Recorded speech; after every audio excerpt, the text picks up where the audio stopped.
In this video, you'll learn how to resolve issues with the Claude Code firewall blocking outbound connections. By following these steps, you'll ensure that the necessary ports are open for Claude to function properly. Begin by confirming if port 4433 outbound is blocked. Open your PowerShell and type the command testnet connection api.amfric.com port 44444444444444444444444444444444444444444444444444444444444444444444444444444444444444444444444444444444. After executing this command, check the output for the field labeled TCP test has succeeded. If this value is false, you will need to proceed with the next steps. To allow outbound HTTPS connections globally, especially if your firewall policy blocks outbound traffic by default, enter the command setnet firewall profile domain public private default outbound action allow into PowerShell. This action will modify the firewall profile to permit outbound connections.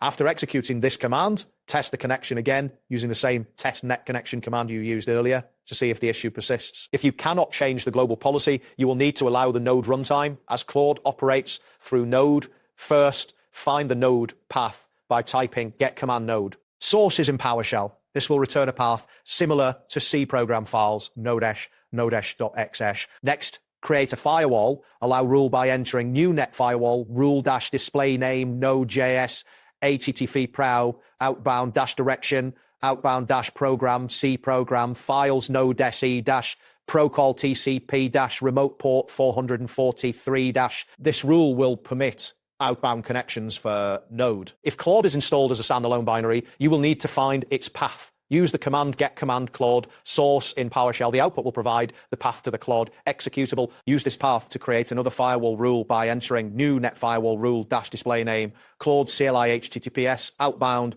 direction outbound program full path tot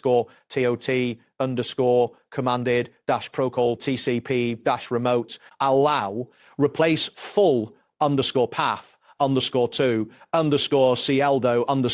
_CLDO code _CAMD. To check if the Windows firewall logging shows any dropped connections, first enable logging with the command setnet firewall profile domain public private log block true log file.log. After enabling logging, run Claude again to generate log entries. You can inspect the log by entering get contents c firewall.log. Select string drop.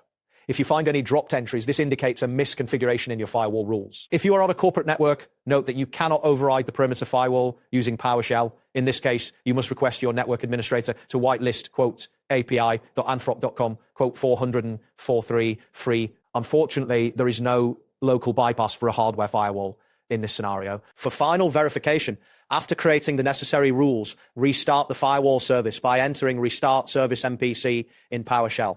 Then run the connection test again with test net connection api.cam port 4444444444444444444444444444444444444444444444444444444444444444444444444444444444.